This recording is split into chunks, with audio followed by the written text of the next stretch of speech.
Errikuste zinontan, itzalekin jolasten, neu izaten saiatzen, gero amargosten.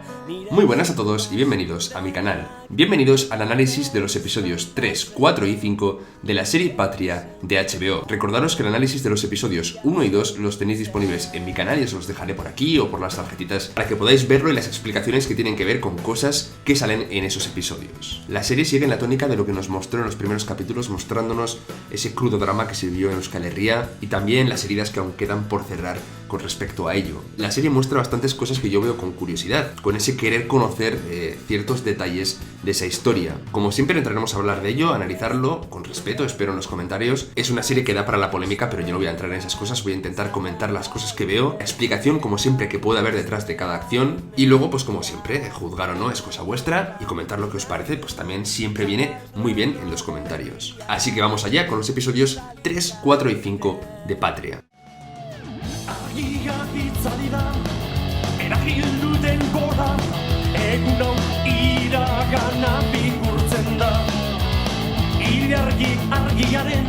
El episodio 3 rápidamente arranca con Bitxori volviendo desde Cádiz en un autobús de visitar a Jose Mari y con ella pues vienen un montón de familias, niños, familiares de los presos de ETA que están en esa dispersión que ya expliqué en el vídeo anterior y que hace que las familias tengan que ir a visitarles a toda España e incluso a Francia a veces. Es una situación complicada para la familia, tal y como comentamos, hace muy difícil que los seres queridos de la persona que está en la cárcel pueda visitarle y luego la serie nos da el contrapunto de Bitxori que dice que sí que es cierto que ellos tienen que ir hasta tan lejos, pero que ella tiene que ir más cerca y tiene que ir al cementerio. Lógicamente la pérdida de Bitxori está ahí, pero la comparación creo que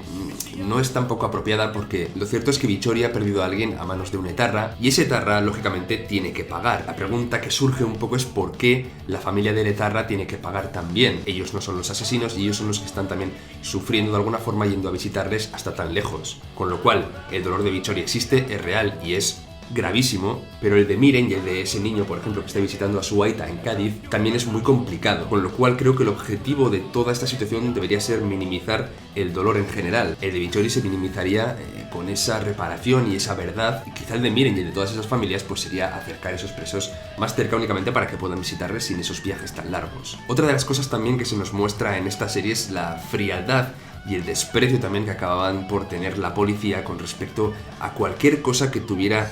cierta relación o relación desde su punto de vista con ETA. Un control de la Guardia Civil en España yendo con un coche de matrícula del País Vasco, de Vizcaya, San Sebastián o lo que sea, podría tornarse bastante incómodo y eso lo muestra la serie con respecto a otro punto de la polarización que genera un conflicto tan grave. Por cierto, la bandera amarilla que llevan en el coche es el arrano beltza, que es un símbolo que se utiliza también para hablar del antiguo reino de Navarra y es una reivindicación de que este territorio forma parte de Euskal Herria, sí, de manera simplificada. Una de las curiosidades que me ha resultado interesante ha sido ver cómo las familias de los etarras se comunicaban con ellos cuando estaban en Francia o, digamos, en zonas apartadas o exiliadas de la justicia. Esos canales internos de comunicación, yo personalmente no los conocía o quizá tampoco me había planteado cómo se comunicaban y verlo me ha resultado interesante. También se nos muestra cómo la iglesia en Euskadi tiene un tinte muy nacionalista y, por ejemplo, en la guerra civil, cuando se luchaba contra el bando sublevado y en toda España la iglesia iba con el bando fascista, en Euskadi realmente la iglesia iba con los gudaris, es decir, con los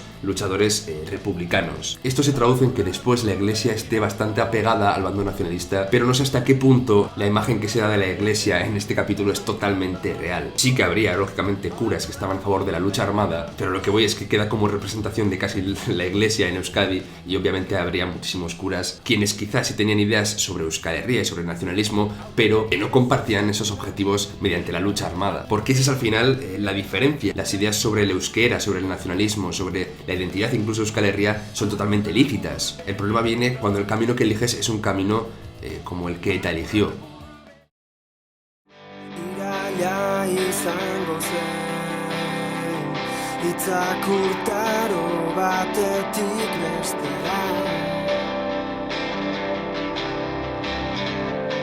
Todo el camino de Chato que vemos tanto en el episodio 3 como en el episodio 4, es decir, ese silencio, esas pintadas que le señalan en el pueblo, y eso hace que se quede aislado,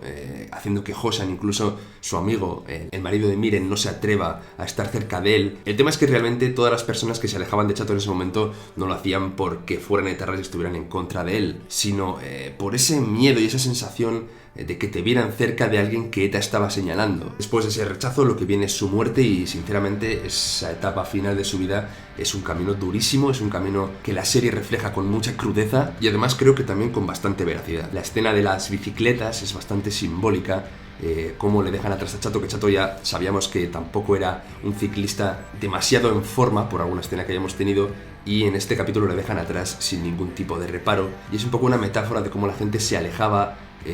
no de él, sino de la situación, y eso hacía que al final Chato quedara aislado. En el episodio 4 me resulta muy curioso ver todo lo que nos muestran de ETA, esos entrenamientos de ETA militar en el monte. Al final era su forma de entrenar y de que las personas que formaban parte de la banda pues aprendieran a utilizar las armas o los explosivos, la separación en comandos, cómo trabajaban por objetivos y también por zonas de acción, los pisos, todo eso me resulta interesante de ver casi a nivel de documental, por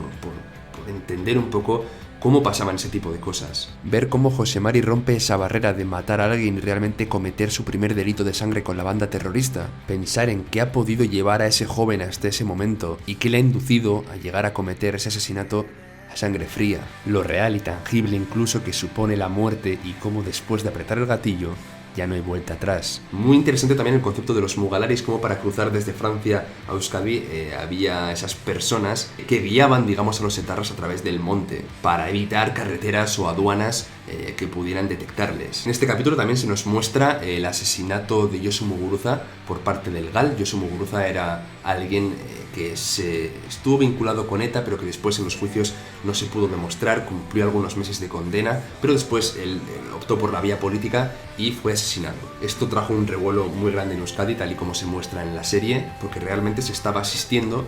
a cómo el Estado estaba pagando con la misma moneda, rebajando y actuando al margen de la ley. Es gravísimo que un Estado decida también que empieza a tomar acciones al margen de la ley. Eso lo único que hace también es alimentar el caldo de cultivo del odio, y como Miren dice, genera una sensación de estar en guerra. Ya lo dije en el vídeo anterior, no es una guerra, es terrorismo, y los terroristas quieren justificar sus acciones hablando de una guerra. Si el Estado responde de la misma manera, pues parece que están al mismo nivel, y no debería ocurrir eso. Por lo tanto, si bien hay que hablar de ETA con cierta contundencia, creo que también tenemos que hablar de este tipo de asesinatos con la misma. Uno de los personajes que más me gustan de toda la historia es Josean, que es el aita de José Mari. Creo que representa muy bien esa sensación de pérdida que el País Vasco tiene. Se ve envuelto en un odio, por ejemplo, que Miren tiene, que él no comparte. Que bueno, también tengo que decir que el personaje de Miren y su radicalización o su polarización está explicada, pero tampoco la veo demasiado profunda, y creo que es una oportunidad buena que la serie tiene para explicar qué hay detrás de ciertas actitudes, y si no lo hace o lo hace un poco por encima, va a quedar un poco coja la historia. Pero bueno, aún hay tiempo y ya veremos cómo se trata a este personaje. Pero ya os digo, Josean, el aita de José Mari, por un lado ha perdido a un amigo, como lo era Chato, y por otro lado, aunque de una forma distinta, ha perdido también a un hijo que se ha metido en ETA. Y esa es al final la sensación de pérdida absoluta y un reflejo del dolor que quizá ha sentido Euskal Herria con todo lo que ha pasado.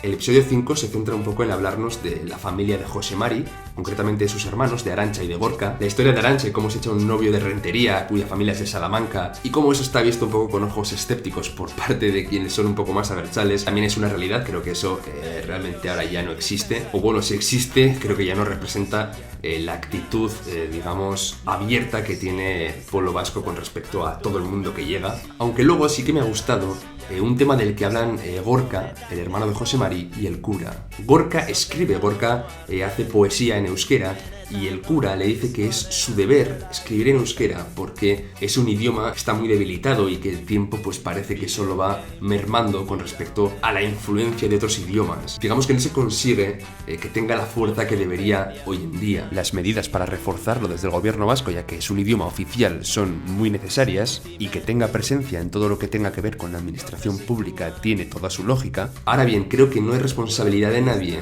el hecho de que se le imponga escribir en ese idioma. Tiene que hacerlo porque le nace y mucha gente lo hace. Yo también escribo y escribo en castellano, pero también tengo esa inquietud de contar algo en euskera y seguramente lo haga en algún momento de mi vida porque es algo que quiero hacer. Pero tiene que nacer de cada uno, no puede ser algo que se imponga o que se presione a un escritor para que lo haga. También creo que Patria era una buena oportunidad para que el euskera realmente llegara a más sitios. Creo que en la serie apenas se habla euskera, si no es por un par de expresiones o un par de comentarios, pues es que ricasco, kaixo, aupaita, millesker, cosas así, pero se ha perdido un poco la oportunidad también porque no hay muchas ficciones que se ubiquen en Euskadi o en Euskal Herria, y se ha perdido, como digo, un poco esa posibilidad de que el euskera ganara un poco de visibilidad internacional y además de ser veraz a la obra, porque muchos de los personajes en muchos momentos de la historia estoy seguro de que hablan en euskera. Supongo que es lo mismo que cuando Estados Unidos hace una película